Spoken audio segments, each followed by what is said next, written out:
penanganan maksimal, akhirnya saya dirujuk ke baru ketahuan itu bahwa saya positif. Hai, Assalamualaikum warahmatullahi wabarakatuh. Nama saya Ridwan Maulana, perwakilan dari kelompok 3 mata kuliah konseling populasi khusus dengan tema kajian klien pasien HIV dan AIDS. Selamat menonton.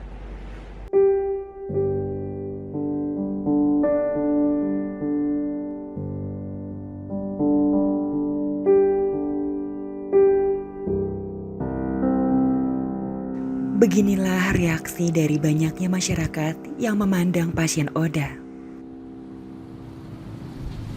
Orang-orang hanya lalu lalang melihat Oda tanpa memeluk atau menggenggam erat tangannya. Terkadang, informasi yang salah terhadap penyakit HIV dan AIDS menimbulkan stigma terhadap penderitanya. Tak bisa dipungkiri, masih banyak penderita HIV atau AIDS yang mengalami diskriminasi dalam kehidupannya karena stigma yang melekat pada mereka.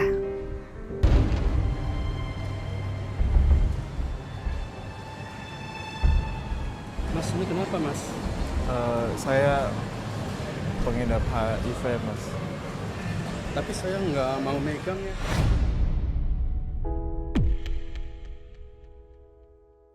Kenapa, mas? Ya, soalnya HIV ya nggak ada obatnya gitu, takut juga sih. Iya, memang nggak ada obatnya, tapi kan nggak nular juga, mas, kalau salaman. Jadi mas nggak mau salaman sama saya, mas? Ya, nggak nyaman juga sama mas. Oh, jadi nggak mau. Oke, terima kasih, mas. Manusia kotor, jijik banget loh. Ih, jangan deketin, nanti nular. Awas, ada orang terkutuk. Membawa sial. Makanya banyakin ibadah. Virusnya mematikan, jangan deket-deket. Penjajah seks, kurang beriman. Dia tuh gak akan punya masa depan. Mati aja lo sana. Begitulah stigma pada pasien Oda. Stigma yang salah akan berdampak dengan adanya diskriminasi terhadap mereka. Diskriminasi terhadap Oda diantaranya berupa pengasingan, pengucilan, pemecatan karyawan, hingga ada yang menceraikan pasangan yang berstatus positif HIV.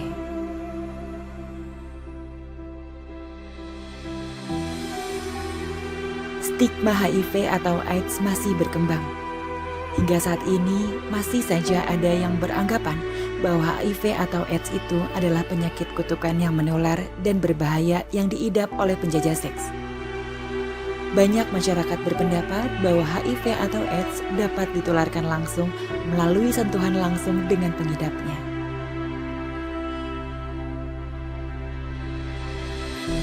Benarkah demikian?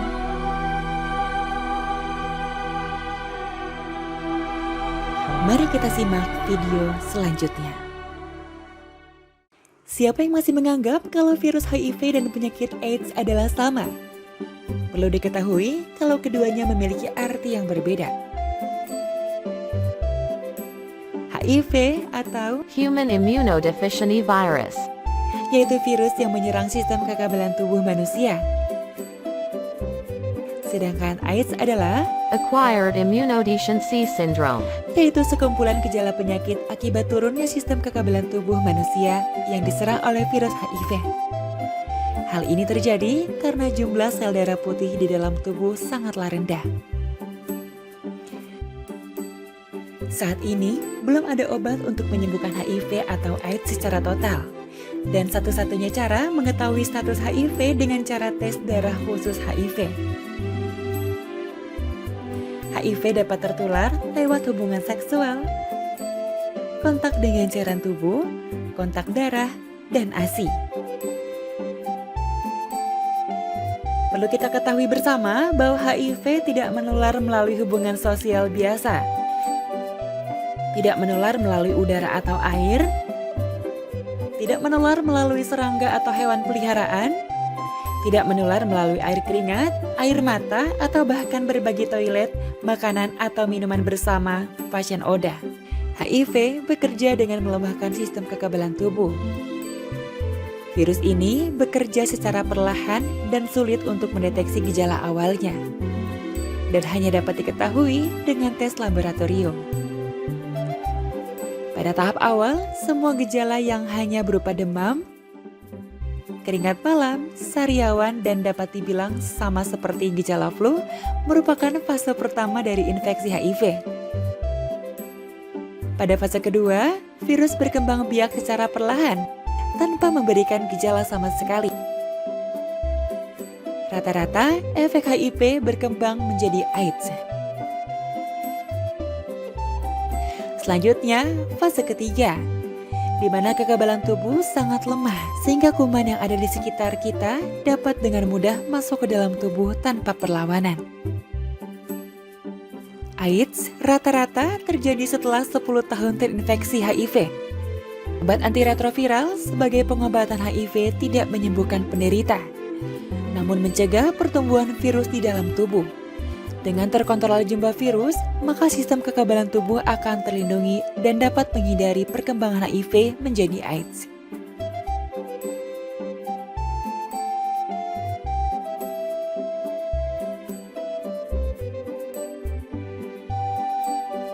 Sejak adanya obat ini, harapan hidup penderita HIV dapat menjadi sama dengan orang normal lainnya.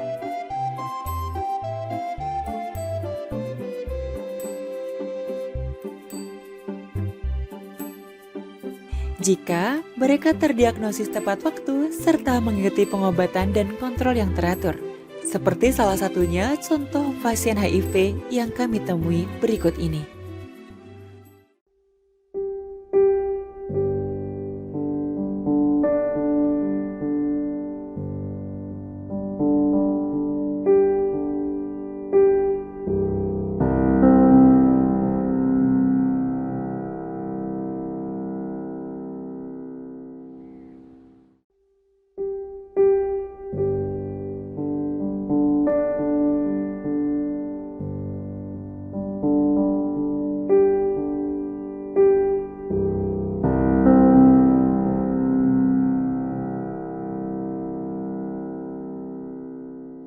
Selamat siang, Kak. Selamat siang. Namanya siapa? Nama saya. Umurnya bakal berapa tahun? Umur saya 32. 32 tahun. Pendidikan terakhirnya?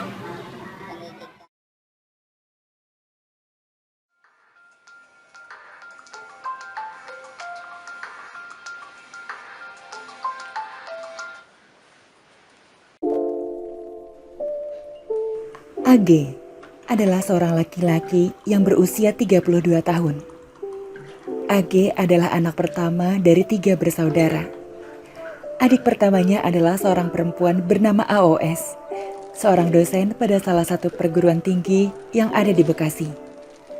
Lalu adiknya yang kedua adalah seorang laki-laki bernama DS, seorang mahasiswa jurusan teknik mesin pada salah satu perguruan tinggi yang ada di Bekasi. Kedua orang tuanya berprofesi sebagai guru dan telah mengabdi dalam bidang pendidikan sejak mereka masih remaja. Pendidikan terakhir AG yaitu Sekolah Menengah Kejuruan atau SMK, jurusan otomotif. AG berstatus sudah menikah namun saat ini belum memiliki keturunan. Kondisi rumah AG baik, terlihat masih baru dan cukup luas. AG saat ini bekerja di salah satu bengkel yang tidak jauh dari rumahnya.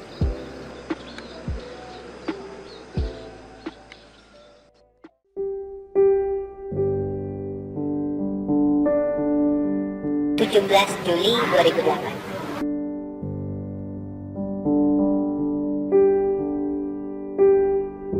Jadi waktu itu awalnya kesemutan, saya pikir penyakit biasa, dicek, tidak kunjung sembuh. Akhirnya dirujuk di salah satu rumah sakit. Tidak juga dapat penanganan maksimal. Akhirnya saya dirujuk ke, baru ketahuan itu bahwa saya positif. Mungkin 2003 itu virus sudah ada, cuman saya masuk fase AIDS Karena HIV sama AIDS itu berbeda. Kalau HIV itu virusnya, kalau AIDS itu kondisi di mana orang dengan HIV positif terdapat beberapa penyakit di dalam tubuhnya sehingga dia drop, sehingga dia lemah sistem kekebalan tubuhnya seperti itu.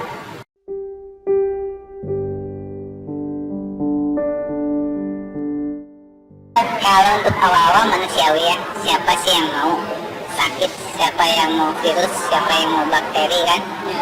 Semua orang pasti drop, semua orang pasti down.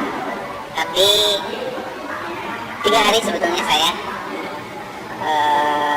bergejolak ke mental, pikiran, bagaimana kehidupan saya ke depan, bagaimana langkah saya selanjutnya. Tapi di situ dukungan keluarga, dukungan teman-teman sebaya, dukungan semuanya lah yang bikin saya jadi seperti ini. Jadi tidak ada halangan dengan status saya sebagai HIV positif.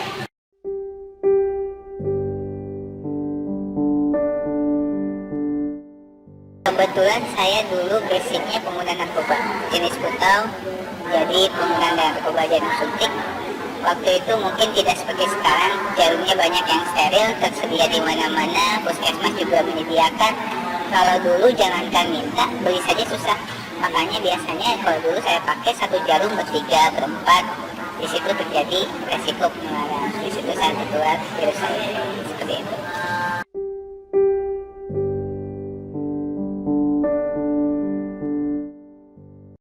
Kalau dulu yang namanya stigma diskriminasi ada.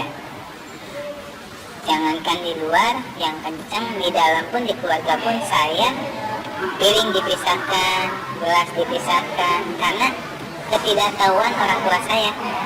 Ketidaktahuan orang tua saya tentang bagaimana penularan penyakit ini. Tapi lambat laun setelah saya kasih edukasi, pemahaman, saya pasang semacam mungkin spanduk-spanduk ya, stiker-stiker kayak seperti itu, bagaimana cara penularannya, bagaimana cara pencegahannya, lambat laun sudah mulai 1 piring lagi, 1 gelas lagi, 1 sendok lagi, karena memang orang melakukan stigma diskriminasi terhadap orang dengan HIV positif itu karena ketidaktahuan. Jadi orang dengan HIV positif jangan berkecil hati, jangan memandang misalnya, oh orang ini mengucilkan. Dia mengucilkan karena ketidaktahuannya, karena ketidakpahamannya. Kalau dia paham, dia tahu, mungkin tidak akan seperti itu. Gitu. Begitulah kondisi Oda yang kami wawancarai. Berdasarkan dari kisah AG, dapat kami simpulkan bahwa AG memiliki rasa kepercayaan diri yang rendah yang merupakan salah satu penyebab masalah yang menghambat kehidupan efektif sehari-hari terganggu. Maka dari itu, berdasarkan analisis kebutuhan, AG membutuhkan rasa percaya dirinya kembali, penerimaan dan pengakuan diri di lingkungan sosial, dukungan dari keluarga, teman dekat, serta menjaga pola makan dan hidup yang sehat. AG juga membutuhkan perawatan fisik dan pengobatan berjalan dengan kebutuhan nutrisi, kebutuhan emosional, dan spiritual. Ini membantu mereka atau AG untuk bersosialisasi terhadap masyarakat yang mereka butuhkan untuk bergaul baik dengan orang lain. Cara penanganan konseling dan layanan BK yang tepat. Adapun proses utama konseling dalam penanganan HIV atau AIDS adalah sebagai berikut. Konselor melakukan konseling sebelum tes. Klien melakukan tes HIV, dan konselor melakukan konseling setelah tes. Penerapan konseling individu adalah upaya membantu klien oleh konselor secara individual dengan mengutamakan hubungan konseling antara konselor dengan klien yang bernuansa emosional sehingga besar kepercayaan klien terhadap konselor. Konselor juga dapat memberikan layanan lain selain layanan konseling individu, yaitu layanan konseling keluarga dan layanan informasi.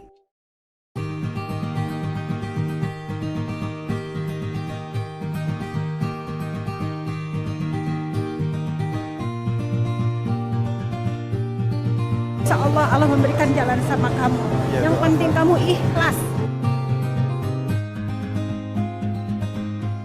Pemirsa, stigma orang terhadap Oda harus segera dihentikan. Mereka berhak untuk bekerja, membangun rumah tangga, serta mendapatkan akses pendidikan, pelayanan kesehatan, dan kehidupan yang layak. Edukasi terhadap informasi penyakit, penularan, pengobatan, dan pencegahan harus terus digalakan. Dukungan orang terdekat seperti keluarga, teman, dan kerabat bisa membantu mereka menjalani hidup dengan HIV dan AIDS.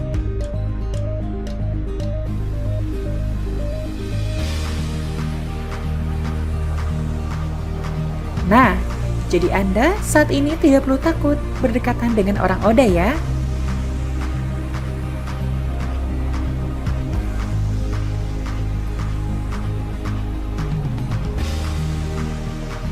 Tak perlu mengalah dari kejadian hidup dan masa lalu. Selama kaki melangkah, hati tetap bersua. Masa depan indah akan tetap tegar menunggu kita. AG, pejuang HIV.